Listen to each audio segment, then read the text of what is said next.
नाज़रीन, अमेरिका के खिलाफ जंग की मुकम्मल तैयारी कर ली गई है और एक ऐसी जंग जो इस खित्ते को हमेशा के लिए बदल कर रख देगी और अमेरिकी तसल्लुत का खात्मा कर सकती है और इस खित्ते की अक़वाम के ऊपर मुसलसल जंगें छेड़ने वाली जो वॉर मशीनरी है उसका रास्ता हमेशा के लिए रोक सकती है। इस वक्त सबसे बड़ी खबर आपके साथ शेयर कर रहे हैं। ईरान ने फैसला कर लिया है कि अगर अमेरिका हमला करेगा तो ईरान अमेरिका के ऊपर हमला करने जा रहा है। यह सबसे खतरनाक तरीन घड़ी है, सबसे खतरनाक तरीन जंग है जिसका आगाज होने जा रहा है। अमेरिका ईरान पर किसी भी वक्त हमला कर सकता है और ईरान से अभी यह खबर सामने आ रही है कि ईरान ने मुकम्मल तैयारी कर ली है और ईरान भी इमीडिएटली अमेरिका को जब रिस्पॉन्ड करने जा रहा है। ईरान ने फैसला कर लिया है कि वतन या कफन, यह ईरान से इस तरह का सेंटिमेंट जो है वो सामने आ रहा है और पूरा खित्ता इस वक्त ये तारीखी मनाजर हैं, इस वक्त ये तारीखी टाइम है जिसको हम देख रहे हैं कि पूरा खित्ता जो है वो ईरान के साथ खड़ा हो गया है। जंग ईरान के ऊपर मुसल्लत हुई है, मुश्किल टाइम है जिससे ईरान इस वक्त गुजर रहा है, लेकिन भरपूर अंदाज के अंदर वो लड़ रहे हैं और पूरा खित्ता जो है वो इस वक्त ईरान के साथ खड़ा हो गया है। उसकी वजह यह है कि सबको अंदाजा हो गया है कि सबकी बारी आने वाली है अगर ईरान फॉल कर गया। ये जो ट्रंप ने कहा ना, कल से खित्ते के लोग, उनका रवैया और ज्यादा बदला है और उनके सामने हकीकत और ज्यादा खुलकर सामने आई है। ये जो ट्रंप ने कहा ना कि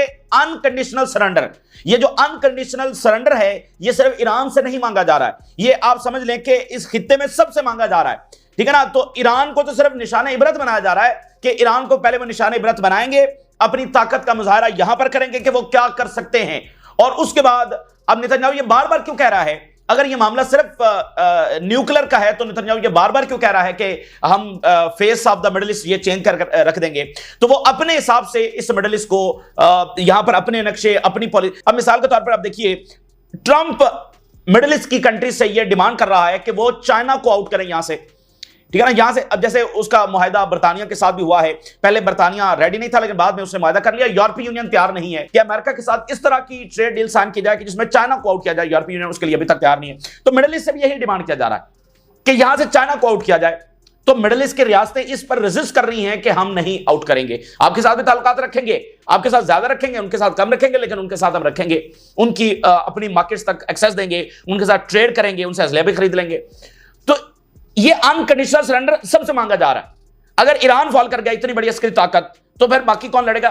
देखिए, ये सबको एक को निशाने इबरत बनाकर, देखिए होता ना कि एक बड़ा सफाक कोई जालिम शख्स जो होता है वो चौक में लाकर किसी शख्स को किसी बागी को निशाने इबरत बनाता है और सबको दिखाता है कि ये देखो ये अंजाम होगा। तो बेसिकली ये अनकंडीशनल सरेंडर सिर्फ ईरान से नहीं मांगा जा रहा। तो ये खित्ते के मालिक को भी अंदाजा हो गया है कि, और फिर चीन और रूस तो वो तो ऑलरेडी इसके अंदर हैं। सवाल ये नहीं है कि चीन और रूस इसमें होंगे या नहीं होंगे, सवाल ये है कि वो किस हद तक होंगे। और ये सवाल नहीं है कि वो इसमें शामिल कल को होंगे, वो तो शामिल हो चुके हैं, वो ऑलरेडी शामिल हो चुके हैं। सवाल यह है कि वो किस हद तक जब जाएंगे। और उर्दगान की मोस्ट वायलेंट स्टेटमेंट अब तक की जारी हो गई है, मोस्ट वायलेंट स्टेटमेंट, और उन्होंने कहा है, कैटेगोरिकली ये कहा है कि हम खामोशी से नहीं बैठे रहेंगे। ईरान के ऊपर जो जंग मुसल्लत की गई है ये हमारी भी जंग है और हमारी सिक्योरिटी ईरान की सिक्योरिटी के साथ जुड़ी हुई है। कोई इस गलत फहमी के अंदर ना रहे कि ईरान के ऊपर अग्रेशन कर दिया जाएगा, ईरान के अंदर ये अपनी मजमूम मकासद है वो अचीव करने की कोशिश की जाएगी और हम खामोशी के साथ बैठे रहेंगे, ये बिल्कुल पॉसिबल नहीं होगा। और जो गल्फ रियासतें हैं वहां पर भी हमें हलचल नजर आ रही है और उन्होंने कैटेगोरिकली इसराइल को कंडेम किया है, उसे रीजनल वॉर छेड़ने की जब वो कोशिश करा दिया है, कैटेगोरिकली कंडेम किया। और अमेरिका को, जारी बात है उनके करीबी ताल्लुकात हैं, उनकी बेसिस है वहां पर, तो अमेरिका को उन्होंने अभी तक कंडेम नहीं किया है। लेकिन तमाम रियासतों से, कतर से, यूएई से और सऊदी अरेबिया से ये बात बिल्कुल वाज़ेह तौर पर अमेरिका को कन्वे की जा रही है, पब्लिकली भी और बैकडोर चैनल से भी, कि वो ये जंग नहीं चाहते। और उसकी वजह सादा है कि इस जंग की तबाही इन तमाम रियासतों तक भी आएगी। तो ये एक ऐसी जंग है जो इराक वाली जंग नहीं है कि जंग सिर्फ इराक में रहेगी, ये इन तमाम गल्फ रियासतों के अंदर आएगी, ये सबकी सिक्योरिटी। तो इसलिए कोई भी वो जंग नहीं चाहता जिसमें सबका नुकसान हो। हाँ, अगर नुकसान सिर्फ ईरान का होता तो शायद ये इस तरह का रिएक्शन ना था, लेकिन चूंकि नुकसान सबका है और इस सारी अक़वाम से सरेंडर इस वक्त जब मांगा जा रहा है। और प्यूटन और यूएई के जो प्रेसिडेंट हैं उनकी इस वक्त कॉल के ऊपर बात हुई है, ठीक है। और इसके साथ बड़ी डेवलपमेंट यह है कि सुप्रीम लीडर ने खिताब किया है कुछ देर पहले आलम इस्लाम से और ईरान के अवाम से, ठीक है ना। आलम इस्लाम से भी उन्होंने खिताब किया है और ईरान के अवाम से भी। और ट्रंप चूंकि धमकी लगा चुका है, बहुत ज्यादा ह्यूमिलिएट करने की भी कोशिश की है। तो इसके बाद सुप्रीम लीडर का ये, और देखें मतलब किस तरह से वो लड़ रहे हैं और किस तरह से एक बदमाश साम्राज्य का वो सामना करे। सुप्रीम लीडर ने कहा है कि अगर अमेरिका हमारे ऊपर हमला करने जा रहा है तो फिर अमेरिका ये बात कान खोलकर सुन ले कि हम अमेरिका के ऊपर अटैक करने जा रहे हैं। देखें फर्क है, इस वक्त वो रियासतें जो एक कंडेमनेशन भी अमेरिका की नहीं कर सकती, और एक तरफ ईरान है, वो क्या बात कर रहा है कि अगर अमेरिका हमारे ऊपर अटैक करने जा रहा है तो फिर अमेरिका ये बात सुन ले कि हम अमेरिका के ऊपर अटैक करने जा रहे हैं। यह कोई मामूली वाकया नहीं है जो यहां पर होने जा रहा है। इस वक्त पूरे खदशात है कि अमेरिका किसी भी वक्त हमला कर सकता है। सुप्रीम लीडर कह रहे हैं कि फिर अमेरिका ये बात सुन ले कि हम हमला करने जा रहे हैं। और बड़ी डेवलपमेंट ये सामने आ रही है कि ईरान ने अपनी नेवी को पर्शियन गल्फ के अंदर ऑर्डर दे दिया है। वो इस वक्त अपनी तैयारी मुकम्मल कर रहे हैं और नेवी के जरिए उन्होंने कहा कि हम अमेरिका के ऊपर अटैक करेंगे। और उन्होंने पर्शियन गल्फ के अंदर और स्ट्रेट ऑफ हॉर्मज़ के अंदर खास तौर पर यह बताया जा रहा है कि जो माइंस हैं वो बिछाना शुरू कर दी हैं। ठीक है ना, ये तो ईरानियन नेवी इस वक्त मुतहरिक हो चुका है। उन्होंने कहा कि पर्शियन गल्फ जो है वो मैदानी जंग बन जाएगा, और वहां पर चूंकि अमेरिकन नेवी भी डिप्लॉय है, उनके मजीद एयरक्राफ्ट कैरियर भी आ रहे हैं, तो ये वर्ल्ड वॉर 2 के बाद सबसे बड़ी नेवल बैटल यहां पर्शियन गल्फ के अंदर जब छिड़ने जा रही है अमेरिका की, सबसे बड़ी। ये जो यमन के साथ हुई है ये भी वर्ल्ड वॉर 2 के बाद सबसे बड़ी बैटल थी, लेकिन वो तो ये वाली जंग तो फिर कहीं आगे जाने जा रही है। तो इसके साथ अगली खबर देखिए, ईरान ने अमेरिकन अड्डों पर हमला करने की तैयारी मुकम्मल कर ली है। इस वक्त आप जरा देखिए कि किस डेंजरस सूरत-ए-हाल की तरफ मामला जा रहा है। जो रैकलेस डिसीजन किया गया, ईरान के ऊपर हमला किया गया और अब उनसे अनकंडीशनल सरेंडर मांगा जा रहा है। तो ईरान ने मिसाइल डिप्लॉय कर दिए हैं, अमेरिकी अड्डों के ऊपर इमीडिएटली अटैक कर दिया जाएगा और उसमें फिर यह लिहाज नहीं रखा जाएगा कि यह अड्डा कौन से मुल्क के अंदर एग्जिस्ट करता है। ईरान ने अभी तक 6 दिनों के अंदर यही मैसेज बार बार कन्वे किया है सबको कि हम अभी भी लिहाज कर रहे हैं, हम अभी भी रिस्ट्रेंट कर रहे हैं, अभी भी सूरत हाल आउट ऑफ कंट्रोल नहीं है। फुल स्केल जरूर है लेकिन आउट ऑफ कंट्रोल नहीं है, पॉइंट ऑफ नो रिटर्न के ऊपर नहीं गई। और उन्होंने दरमियान में यह भी सिग्नल दिया है कि अगर इजराइल हमले बंद करेगा तो हम भी अपने हमले बंद कर देंगे, क्योंकि जो उन्होंने अटैक्स किए हमने उसका डबल अटैक्स उनके ऊपर किए हैं। उनको इससे बड़ा सबक हमने सिखा दिया है, तो अगर इजराइल हमले बंद कर दे तो हम भी कर देंगे। लेकिन अगर इससे भी आगे बढ़ा जाता है और अब अमेरिका आ रहा है तो फिर ये पॉइंट ऑफ नो रिटर्न होगा। हम अपनी भरपूर ताकत, तो यहां पर नेवी मुतहरिक हो चुकी है और वहां पर माइंस बिछाना भी शुरू कर दिए हैं पर्शियन गल्फ। अब पर्शियन गल्फ के अंदर आप देखिए वहां पर अभी टैंकर्स टकरा गए हैं, ऑयल टैंकर्स वहां पर टकराए हैं, यानी एक टेंस माहौल है। चूंकि बहुत छोटा सा एरिया ना, 30 से 35 किलोमीटर का वो एक बिल्कुल नैरो सा वो एरिया, वहां पर ऑयल टैंकर्स टकरा गए हैं। तो ऑलरेडी जो वहां पर शिपिंग है वो मुतासिर हो रही है। तो यहां पर जो लड़ाई है, सामने गल्फ है और शीशे के महलात हैं, तो यहां पर तो मामला खराब हो जाएगा सबके लिए, और यूरोप के लिए बहुत ज्यादा जो खराब होने जा रहा है। तो अमेरिका के अंदर शदीद तरीन इस वक्त मज़ामत है, यानी ट्रंप का ये जो फैसला है ये सिर्फ उसका यूनिलैटरली फैसला साबित हो रहा है, एक इनफरादी शख्स का। पूरा अमेरिका ट्रंप के साथ नहीं खड़ा है। कांग्रेस उस तरह से मुत्तफिक नहीं है जैसे जब इराक के ऊपर अटैक होने जा रहा था, और ट्रंप के जो करीबी तरीन लोग हैं, मेक अमेरिका ग्रेट अगेन वाले, वो शदीद तरीन इस वक्त गुस्से के अंदर है, शदीद तरीन क्रिटिसिज्म जो है वो ट्रंप के ऊपर कर रहे हैं। तो ये जो फैसला है ये ट्रंप का इनफरादी फैसला है। और आप देखिए बाइडन, ठीक है, ओबामा, बुश, ये तीनों ईरान पर हमला करने चाहते थे, और बुश ने तो यहां तक कह दिया था कि इजराइल जिस मुल्क के ऊपर उंगली रखेगा उस मुल्क के ऊपर हम अटैक करेंगे। बुश ने तो इस तरह की बात की थी कि इजराइल के लिए हम किसी भी मुल्क के ऊपर अटैक कर देंगे, खुलकर बुश ने ये बात की थी। तो उस वक्त भी कहा जा रहा था कि ईरान के ऊपर अटैक किया जाए। नेतन्याहू तो उस वक्त भी सरगर्म था। तो ईरान के ऊपर अटैक क्यों नहीं हुआ? उसकी वजह यह थी जो आज आपके सामने मुजाहरा हो रहा है, जो ईरान मुजाहरा कर रहा है इजराइल के अंदर, यह वजूहात थी कि ईरान क्या तबाही ला सकता है। इसलिए ओबामा भी वो धमकियां दे रहा था ईरान पर जंग की, लेकिन अल्टीमेटली न्यूक्लियर डील की तरफ चला गया। ये इस सारी असेसमेंट के बाद, और वो वाला ईरान और आज वाला ईरान, इसमें बहुत फर्क है। वो वाली दुनिया और आज की दुनिया में और ज्यादा फर्क है। वो वाली अमेरिकन उस वक्त की सोसाइटी, उस वक्त का माहौल और आज में बहुत फर्क है। तो उस वक्त भी उनकी कैलकुलेशन में ईरान जंग नहीं थी, ठीक है ना। वो चाहते तो थे लेकिन नहीं कर सके। तो ये जो ट्रंप साहब ने आकर फैसला किया ना, ये टोटली मिसकैलकुलेशन, और वो साबित हो रही है इजराइल के खिलाफ, वो साबित हो चुकी है। अगर अमेरिका बराह रास्त आता है तो लड़ाई मुश्किल होने वाली है, बहुत मुश्किल होने वाली है। लेकिन ये एक ऐसी फैसला को लड़ाई साबित हो सकती है कि इस वॉर मशीन का हमेशा के लिए हाथ रोक दिया जाएगा, और ये फिर हजारों किलोमीटर दूर वापस उधर चले जाएंगे, दोबारा इधर ये नहीं आ सकते। फिर इसका अंजाम ये निकलेगा। ये बिल्कुल वाज़ेह बात है। ये तैयारी इस सतह के ऊपर ईरान में की जा रही है, और फिर पूरा रीजन जो इवन जो साम्राज्य के खिलाफ लड़ने वाली लातीनी अमेरिका की, लैटिन अमेरिका की जो ताकतें हैं, उनकी हिमायत भी ईरान को हासिल हो गई है। और आपको पता भी नहीं है कि रॉकेट मैन इस वक्त कितनी सपोर्ट ईरान को दे रहा है, यानी कि नॉर्थ कोरिया, बेलारूस के साथ भी ईरान के स्ट्रेटेजिक ताल्लुकात कायम हो चुके हैं। तो ये सारी सपोर्ट वहां से आ रही है।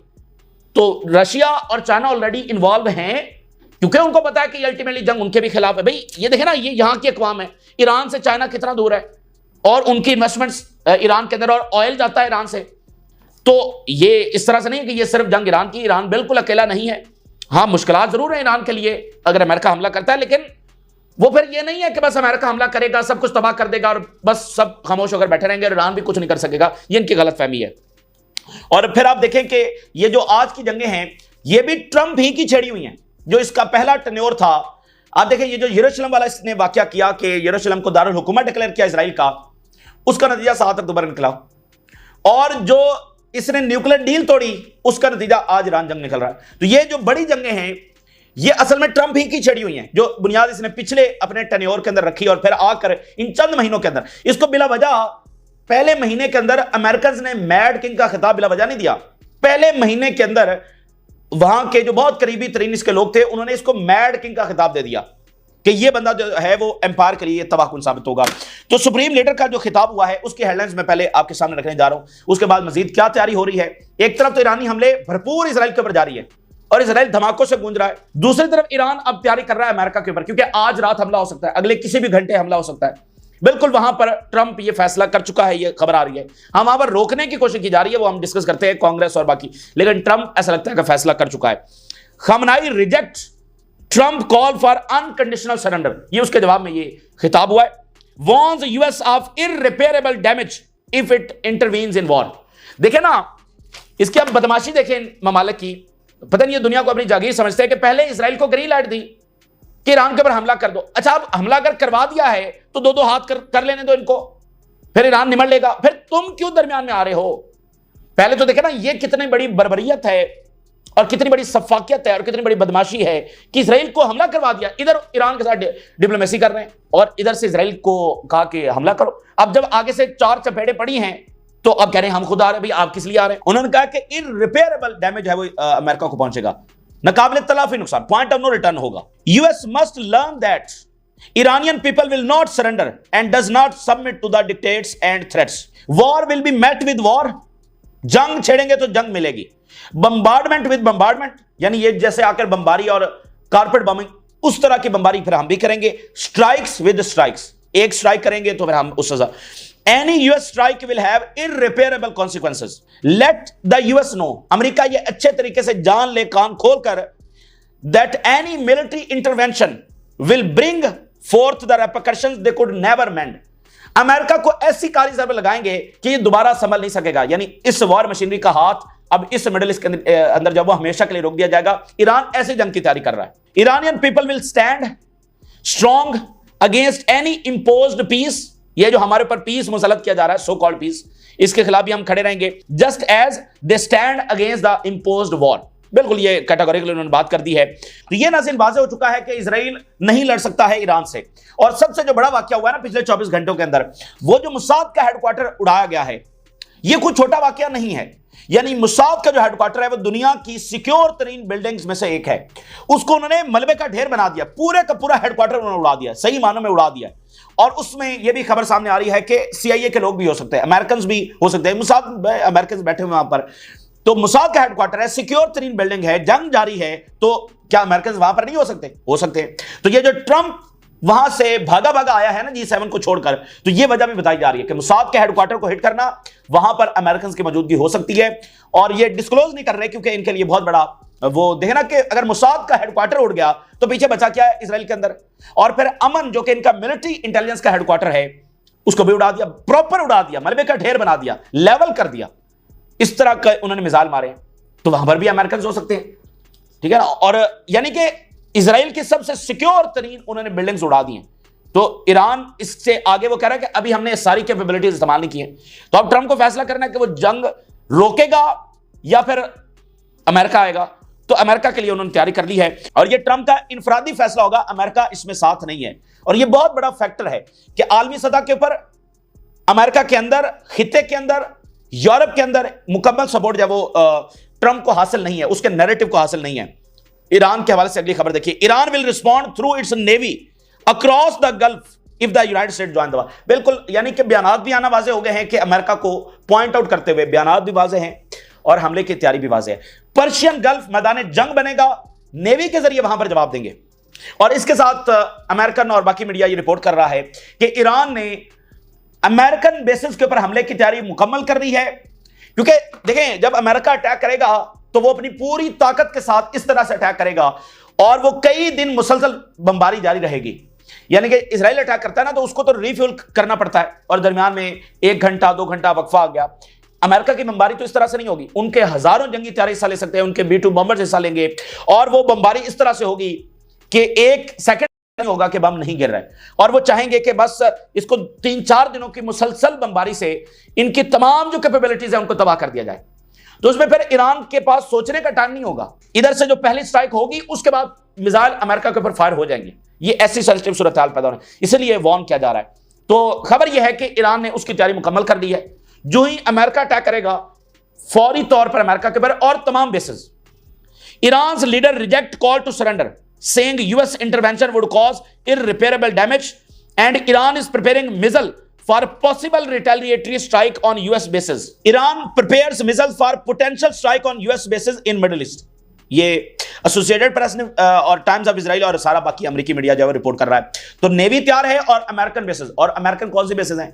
सीरिया से तो वो इवैक्यूएट कर रहे हैं, इराक से भी इवैक्यूएट कर सकते हैं, और तो असल बेसिस तो यहां पर है, या उनके एयरक्राफ्ट कैरियर से बमबारी होगी या डियागो गार्सिया से होगी। ठीक है, तो वो कह रहे हैं कि हम हर जगह पर जब निशाना बनाएंगे और साथ नेवी तैयार कर रहे हैं और वहां पर माइंस बिछा रहे हैं। इसके अलावा आप देखिए कि जनेवा के अंदर जो ईरान का नुमाइंदा है उन्होंने क्या बात किया, यानी हर सतह के ऊपर यह बात वाजे कर दी गई है। यूरोप के अंदर यह बात वाजे कर दी गई है, रीजन के अंदर यह बात वाजे कर दी गई है। अमेरिका को ऑफिशियली ईरान ने भी कन्वे कर दिया है, यानी एक तो है पब्लिक स्टेटमेंट, ऑफिशियली भी कन्वे कर दिया कि अगर अमेरिका आएगा तो क्या होने वाला है। We will retaliate the same way we did against Israel, ये अमेरिका को उन्होंने कन्वे कर दिया है। Iran will not ignore any attack on its territory, armed forces are ready. Very very important, जमीनी फौज भी तैयार है। यह सैयद खामनाई की स्टेटमेंट है, ईरान से ये बात सामने आ रही है। जमीनी फौज भी इस वक्त तैयार, क्योंकि अमेरिका जब अटैक करेगा तो वो बमबारी करेगा और फौरी उनकी जमीनी फौज भी दाखिल हो सकती है। We have informed the US that we would respond firmly, we will put a stop to the aggression by anyone including US. इस एग्रेशन का रास्ता फिर हम हमेशा के लिए रोकने जा रहे हैं। ईरानियन गवर्नमेंट स्पोक्स पर्सन, यानी देखिए ना, बात बहुत बढ़िया ना, फैसला कुन जंग है, तो हर सतह के ऊपर ये बात कन्वे की जा रही है। अब ईरानियन गवर्नमेंट देखिए, we are ready to defend our country against any aggression, Iran will never surrender. अच्छा, तो ये वाली बात होगी। अब बड़े राब्ते भी हो रहे हैं, प्यूटन का राब्ता हुआ है। Putin and UAE president urge end to Israel Iran conflict in phone call. ठीक है ना, अब क्या बातें हो रही हैं, यानी यहां पर वो क्या बात कर रहे हैं, सब ये वाजे कर रहे हैं कि इजराइल ने जंग छेड़ी है, तो इजराइल इस जंग को रोके, अगर नहीं रोकेगा तो फिर अमली इकदाम जब उठाए जाएंगे। क्योंकि मैंने आपको बता दिया कि यह कंसेंसस हो चुका है कि जंग सिर्फ ईरान की नहीं है। गल्फ रियासतें वो किस हद तक हिस्सा लेती हैं, यानी वो कौन सा अस्करी तौर पर हिस्सा लेने वाली है, लेकिन एक पोजीशन है जो उन्होंने ले ली है। अब मजीद आगे कितना जाएंगे, लेकिन रशिया, चाइना, नॉर्थ कोरिया, ठीक है, और उर्दगान, ठीक है ना, उर्दगान की जो स्टेटमेंट अभी आई है, Erdogan says Iran self defence against a terrorist state is a legitimate right. ये मोस्ट वायलेंट स्टेटमेंट है जो उर्दगान एक नेटो मेंबर से आ रही है, अमेरिका के था। उन्होंने कहा कि ईरान के पास सेल्फ डिफेंस का राइट है, और किसके खिलाफ? अ टेररिस्ट स्टेट, इजराइल को उन्होंने दहशतगर्द रियासत जो करार दे दिया है। तो बात बिल्कुल वाज़ेह। अब इनके जंगी त्यारे जो हैं इजराइल के, ये टर्की के वहां पर दाखिल हुए हैं उनके एयर डिफेंस को टेस्ट करने के लिए। तो कल को रिजीम चेंज उर्दगान के खिलाफ नहीं होगा। उर्दगान को क्या इजराइल पसंद करता है? तो अगर ईरान फॉल करेगा तो एक तो ओवरऑल जो सिक्योरिटी के मामला खराब होंगे, जैसे सीरिया डिस्टेबलाइज हुआ था, तो जितने ज्यादा यहां पर डिस्टेबलाइजेशन हुई थी, तो ईरान का तो मामला उससे भी कहीं आगे है। तो ईरान डिस्टेबलाइज होगा तो तुर्की के ऊपर इसके असरात पड़ेंगे, और कुर्द का मामला वहां पर है, यानी ये पूरे खित्ते के लिए। तो उर्दगान ने कहा है कि ये बात वाजे हो जाए कि हम इसमें खामोश नहीं रहेंगे, क्योंकि ये हमारी भी सिक्योरिटी का मामला है। ठीक है, ये बात यहां पर होगी। और वेनेजुएला से देखिए, Maduro urge global support for Iran slams Netanyahu's madness. ये दुनिया भर से जाए। अच्छा, अब अमेरिका के अंदर इस वक्त क्या हो रहा है? एक तो ट्रंप ने अभी कुछ देर पहले जब नेतन्याहू से कॉल पर बात की है, Trump speaks with Netanyahu and advisers says he weighs strike on Iran. और इसके अलावा मजीद जो फाइटर जेट्स हैं और एसेट जो है वो अमेरिका यहां पर शिफ्ट कर रहा है मिडिल ईस्ट के अंदर, और बरतानिया भी अपने फाइटर जेट्स जो यहां पर शिफ्ट कर रहा है। अच्छा, अब इंपॉर्टेंट बात क्या है कि इंटेलिजेंस जो रिपोर्ट आई है, CIA ने कल रिपोर्ट जारी कर दी है कि ईरान तो न्यूक्लियर बना ही नहीं रहा है और ना ही वो करीब है, तो उससे तो वहां पर मामला बिल्कुल खराब हो गया। यानी ना ही मीडिया डिफेंड कर पा रहा है, ना ही कांग्रेस डिफेंड कर पा रही है, कोई भी डिफेंड नहीं कर पा रहा, यानी ट्रंप एक्सपोज हो गया। और साथ रिपोर्टर्स ने उससे पूछा कि आपकी CIA तो ये कह रही है, और उसने कहा कि आई डो नॉट केयर, मुझे फर्क नहीं पड़ता। तो भाई और भाई इसलिए तो उसको मैड किंग खिताब दिया जा रहा है। आपकी सीआईए कह रही है कि न्यूक्लियर नहीं बना रहा, तो आप क्या खुद ईरान गए हैं? आप कैसे वहां से इंटेलिजेंस? सीआईए बताएगी ना कि क्या हो रहा है क्या नहीं हो रहा। सीआईए तो कह रही है कि नहीं हो रहा, तो आपके पास किसकी इंटेलिजेंस है? तो वो बिल्कुल एक्सपोज हो गया। तो इसलिए अब अमेरिका के अंदर बिल्कुल ये तशवीश पाई जा रही है और खलीज बहुत ज्यादा बढ़ गई है, अंदरूनी डिवीजन बहुत ज्यादा बढ़ गई है। एक तो इलेक्शंस की वजह से बढ़ी और अब इस जंग की वजह से, क्योंकि सब वहां पर एग्री नहीं है इस जंग के हवाले से। Trump faces MAGA rift over possible US role in war on Iran, और sharp divide in emerging with in the Donald Trump's MAGA base, करीबी तरीन जो लोग हैं on the war on Iran, with some of the president most vocal allies, सबसे करीबी तरीन, जिसमें रिपब्लिकन सेनेटर टेलर ग्रीन है, टक्कर कार्लसन है और टर्निंग पॉइंट यूएसए के फाउंडर चार्ली हैं, openly questioning whether he is abandoning the America First policy. Congress moved to block Trump from launching war on Iran. Bipartisan Congress bill seeks to block US war on Iran. ठीक है, ये अब वहां पर जो है वो बिल लाया जा रहा है कि बकायदा इसको जो है वो ब्लॉक किया जा सकता है। तो अमेरिका के अंदर भी हलचल है।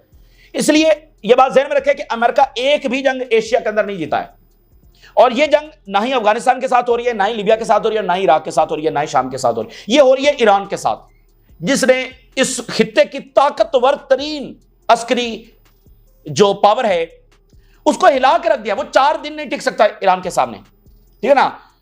तो अब फिर प्रोपेगेंडा देखें कि इजराइल नाकाबिले तस्खीर है, ये है नाकाबिले तस्खीर, और ईरान तो बहुत कमजोर पड़ गया। मुझे उस वक्त भी समझ नहीं आती थी ये कौन से लोग हैं जो ऐसी बातें करते हैं, तो ईरान ने दिखा दिया है। तो ये टिकने वाला नहीं है। अब अमेरिका आएगा तो उसकी ये तैयारी मुकम्मल है। अगेन मुश्किल होगा, कुर्बानियां बहुत ज्यादा हैं, इसलिए ईरान ये जंग नहीं चाहता। आज भी वो इजराइल के साथ जंगबंदी के लिए तैयार है, और उसने कहा था ना कि fear is no policy and surrender is no option. बस यही कुछ है, वतन या कफन, ये पॉलिसी ईरान ने इस वक्त अपना लिया, और खित्ते के अक़वाम भी ईरान के साथ खड़ी हो गई है। तो ये इस वक्त ताज़ा तरीन सूरत हाल जो आपके साथ शेयर किया, अपने राय सुरगा करें। इजाज़त दीजिए, अल्लाह हाफ़िज़।